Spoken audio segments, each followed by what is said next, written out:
to talk about day surgery arthroplasty. What that means, same day discharge, right? So this is an in-service for the stage 1 and stage 2 recovery nurses.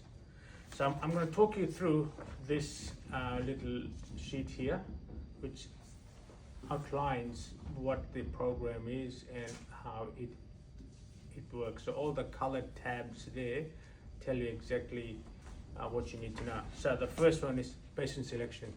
It's important for every one of you to know these patients are not random people who are just been selected to have day surgery. We want to send them home early and save money. That's not the case. These people have been selected very carefully.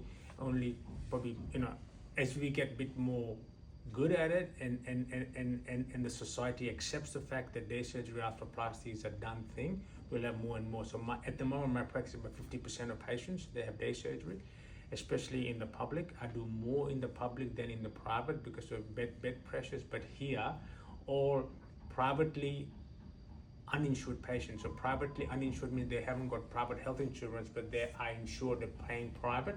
And if they choose, if they're fit and they're well, if they choose to have day surgery arthroplasty, they're going to go home because every day in hospital costs $1,300. That's at the public. Here it costs $1,800. Okay, so if you're a paying private patient, you're going to pay $1,800 just for the privilege of sleeping in a bed at the hospital. Okay, so it's very expensive. So most patients, when I tell them I do this, they're happy to go home, but they have to meet the criteria, and the criteria is very strict. There is a score that I use called OERA score. So it's orthopedic arthroplasty, outpatient arthroplasty risk assessment score. Okay, so basically it takes into consideration not only the hip and the knee, but it also takes into consideration their renal function, their cardiac function, their home status, their mental status, so on and so forth. And there is a number. If they're above 60, they're not suitable. If they're below 60, they are suitable. Okay, and we use that as a guideline. So when we say patient selection, they're very, very carefully picked. And also big fat people, unfortunately, I don't do them. If they have a BMI above 40, I try to avoid those patients. If they're smokers, I try not to do them. If they have high comorbidities, heart failure, lung failure, kidney failure, they're not suitable. Is there an age limit, Kosh? No, there is no. I've done 80-year-olds. So if they're physically fit, they can have it done. And most of them, one of the two most important things that they need to have home support, someone to take them home with, be with them just for the first 24, 48 hours, and they're going to be mentally, cognitively able to follow simple instructions. Okay. So the next is patient education. As I mentioned before, every patient is educated thoroughly. So first, I would see them, and I would assess them for suitability. And if they're suitable, then Caitlin sees them, who is my nurse/physio. Then Brad would see them, who is the physio, is going to most likely look after them at most times throughout the post-op journey.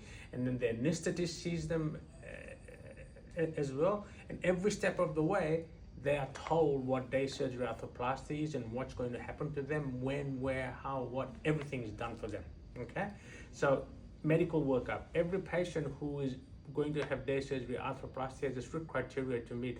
So their bloods have to be normal, their echo has to be normal, and make sure that they are able to understand what we're doing. Okay, patient organization. Once again, before surgery, before they come in, they are told exactly what to do. The 2 or 3 things that you guys need to know about: one, you got to keep them warm. Cold patients, they struggle intraoperatively and postoperatively. They go in a catabolic state. So you have to be normothermic. We give them a high carbohydrate drink 2 hours prior to surgery. Why? Once again, we want to avoid the catabolic state while we are operating. Catabolic state means the body is using up its own stores to stay alive. We want the food and the energy that we provided to be used on a regular basis instead of digging into the muscle, right? So catabolic stage is when they're using amino acids or protein to catabolize in order to get the body function. We don't want to do that because they don't recover as well. The other thing is we give them a wash, so we have to be clean to avoid infection. So they have an antibacterial wash. Caitlin gives them a chlorhexidine wash to tricycloxane wash to take home. They wash 3 days prior to it, and when they come here, you guys need to prep the area with betadine and wrap it up. You guys don't do that, but the guys upstairs do. Okay, and the fasting times are given to them, so they're all been taken care of by us. We were told exactly when to fast, what to eat, when to eat, what not to eat. So you guys are at this point is at the discharge criteria. It doesn't affect you guys much, but it's more about the preoperative test. Most of us Kosh work in both. Perfect. So stage 2 work in PAU as well. So Excellent. just for the dextrin, did you say 2 hours before? Yes. Yeah. So they usually have it booked, Night so before? they at their night before with dinner, and then Yeah. on admission or half an hour before admission, because they're coming in 2 hours prior to you. So say that we've had one a little while ago that forgot to have that drink, say, or had in the car. So do you want notification if they're coming in and said, I forgot to have the drink this morning, or is it not that big a deal? If you know what, you can't.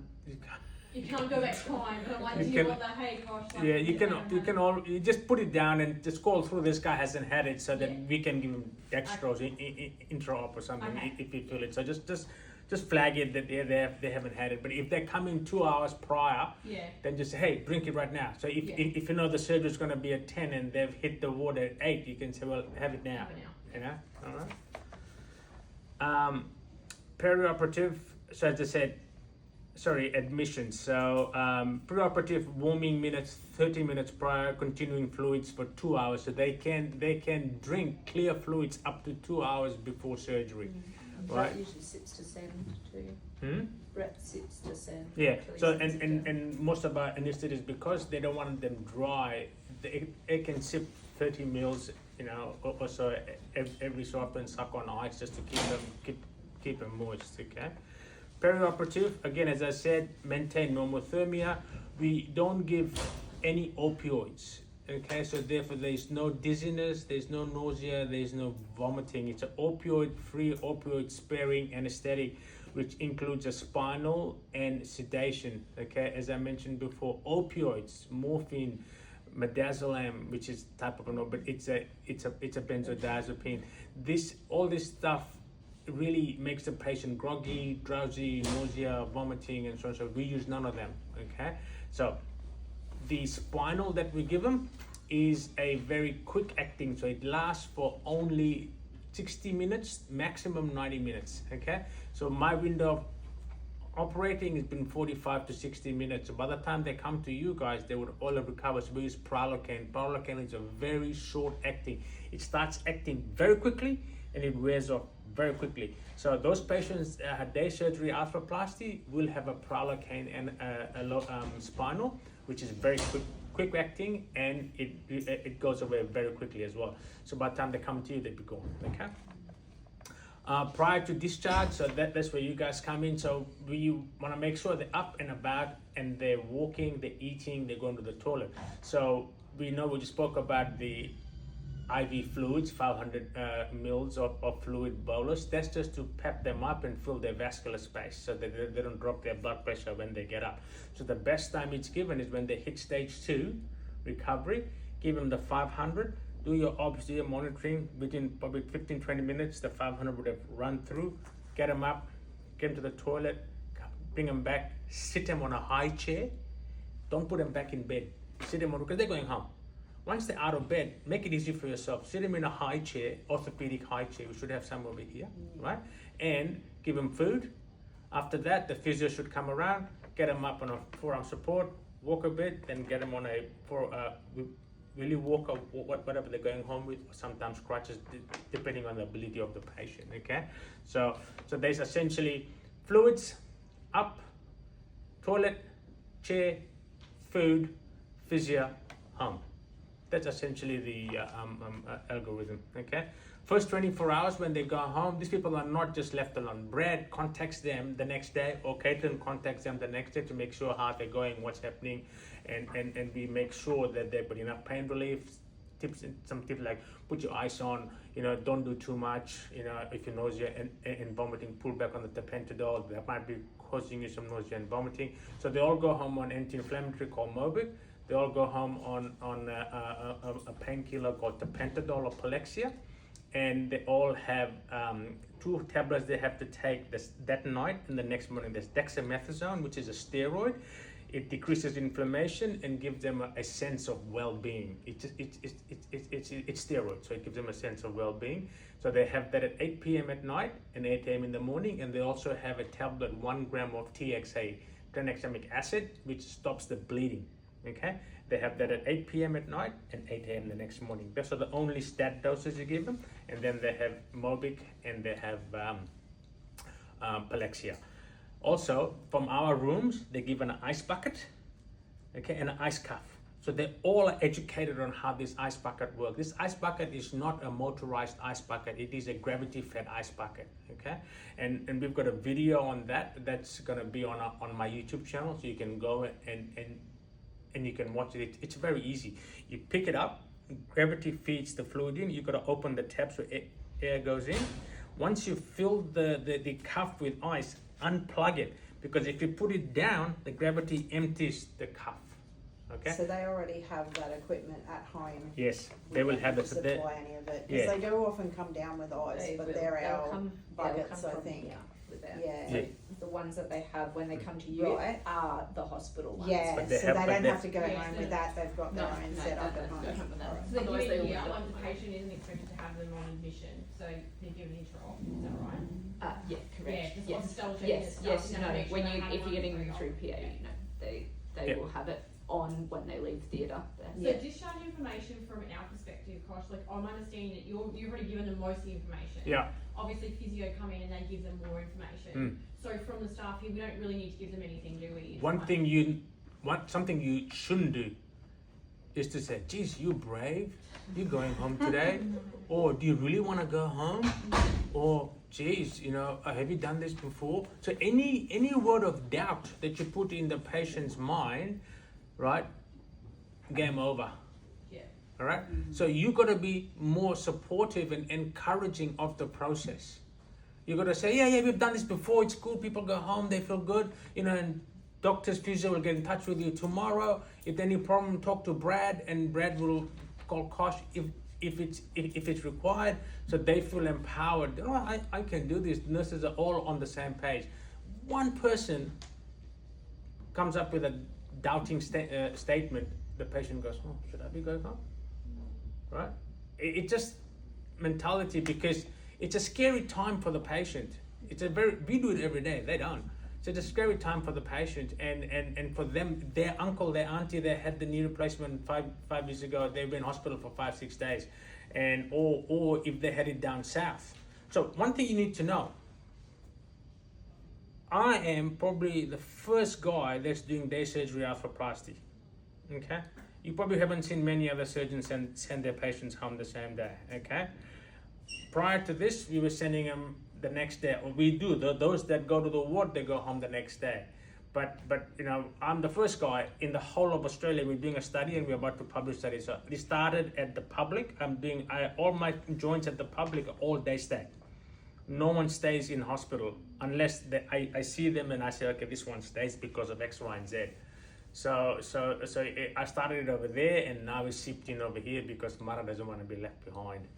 All right, so it's a good thing. So it is not a common thing. It is not a common thing to do, but in America, 80 to 85% of patients go home the same day, and they've been doing it for 10 to 15 years.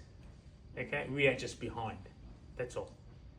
So it is not a new thing. It is not a new thing. It's about the anesthetist being on board. It's about the surgeon being on board and having a post-operative management plan for them so that they go home, they don't feel left out in the wilderness, because people have pain. When you have pain, you think something's going wrong. No, it's not going wrong. Pain is a normal process of the body healing, and someone at the other end who's done it before needs to comfort them and support them with words. You don't have to do anything more than that. So do they have a contact number that they can contact specifically if there's an issue? So they have an in that iPad. first- Every one of them have an iPad that we give them. Yeah. Okay, they have an iPad that we give them, and if there is a problem, they contact Brad through the iPad. So Okay. it's electronic Right.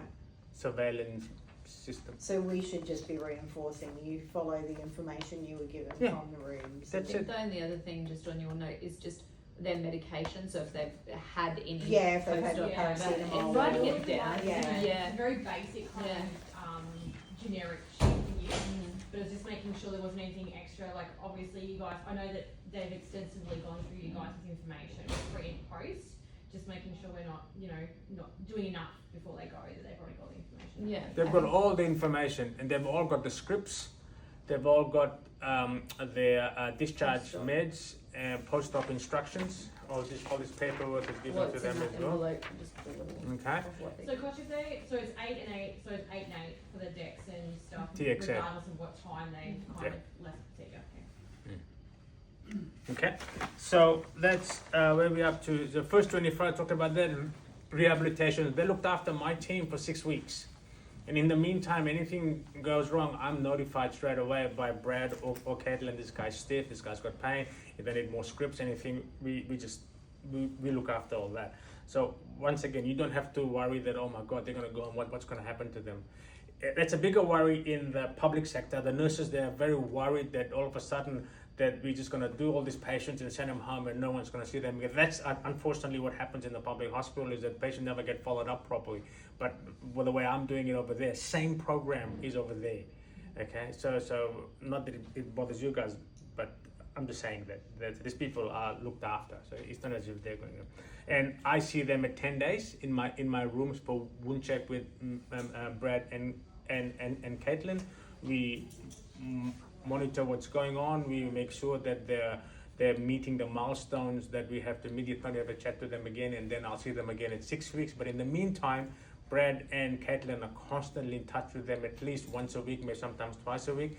And those patients that require more services or more hands-on treatment, they call back into our office, and Brad and Kate will give them in-house physio. So that's essentially the program. But from you guys, the biggest thing is, if you stick a doubt in their head, it's a problem. But if you pick up a clinical reason, of something going wrong, don't voice it in front of the patient. Call us first so we can assess it. Call myself or the anesthetist and say, hey guys, this patient, there's a nerve palsy, or they've got severe nausea and vomiting. So they'll have ondansetron charted, they'll have fluids charted. So try and treat that instead of flagging it as, oh, you're not going to go home because you've got nausea and vomiting. Treat it and see how you go. You've got all the medications. We know this can happen. So just give them the ondansetron and see how they go. If they've got pain, there's the pentadol charted in-house. Some patients may wake up with pain, and we may sometimes give them a small dose fentanyl or the pentadol oral tablets, because they're going to go home with that. But it's all charted for you to use. And if their pain is out of control, just call one of us. Brett or Ilham or Stuart, they're the ones who are doing it for me most of the time. They'll come down, they'll assess the patient. They are very keen to get this sorted because that's the next wave of the way to do things. So stage 1 recovery is no different to what we've always done? Yeah, stage 1 recovery, essentially they're going to wake up, you just do neurovascular ults, make sure they're hemodynamically stable, and you don't have to do anything. The fluids are going to get given down here, as long as we were doing it in recovery because they were missing it down here. And it was just difficult to do. But now that we've got a bit more in-service happening, we are trying to do it just before they get up, because you give fluids too early, it leaves the intravascular space, and the effect of that fluid is gone. So we want it in the intravascular space. Any questions? Good. You got a smile on your face. Oh, it's exciting. I think it's great. Yeah. Do their home environments get assessed like in the workup? No, we don't go there. We don't go there and assess it. But They don't have Caitlin, like an OT or something that goes in and checks for equipment. it's a waste of time. It's What- like it's just an easy conversation to have with them. There's usually what access they have to their house, what their bedroom set up, what their bathroom set up, and what aid if they use any before they come in, and then they're pre-planned with what equipment they should need and are usually recommended after having surgery. They talk to us all So about we beforehand. don't need social workers and OTs and stuff. It complicates stuff. Not for elective joint days tester. Alrighty. Obviously, the next of kin they have, like it is assessed. Obviously, they've got a next of kin. They're very capable of helping them out. Because I know for us, sometimes the concern is that they're going home later. They've got a really, if they're in their 70s, they've got this 79-year-old elderly, partially dementia wife at home. That's our concern, is that we're handing their care over to someone who's capable but not essentially. Most of the going time, out these patients have got a carer who is willing and who's willing and able as well. able. It's been organised. Again, these are not random patients. Yeah. These are just not patients. We go, are you going home? No, we thoroughly assess them. Yeah. Alrighty. Yeah. I think so far it's been really been beneficial, and the patients, like everything's run quite smoothly. I think the last case of physio were a bit held up in ICU, but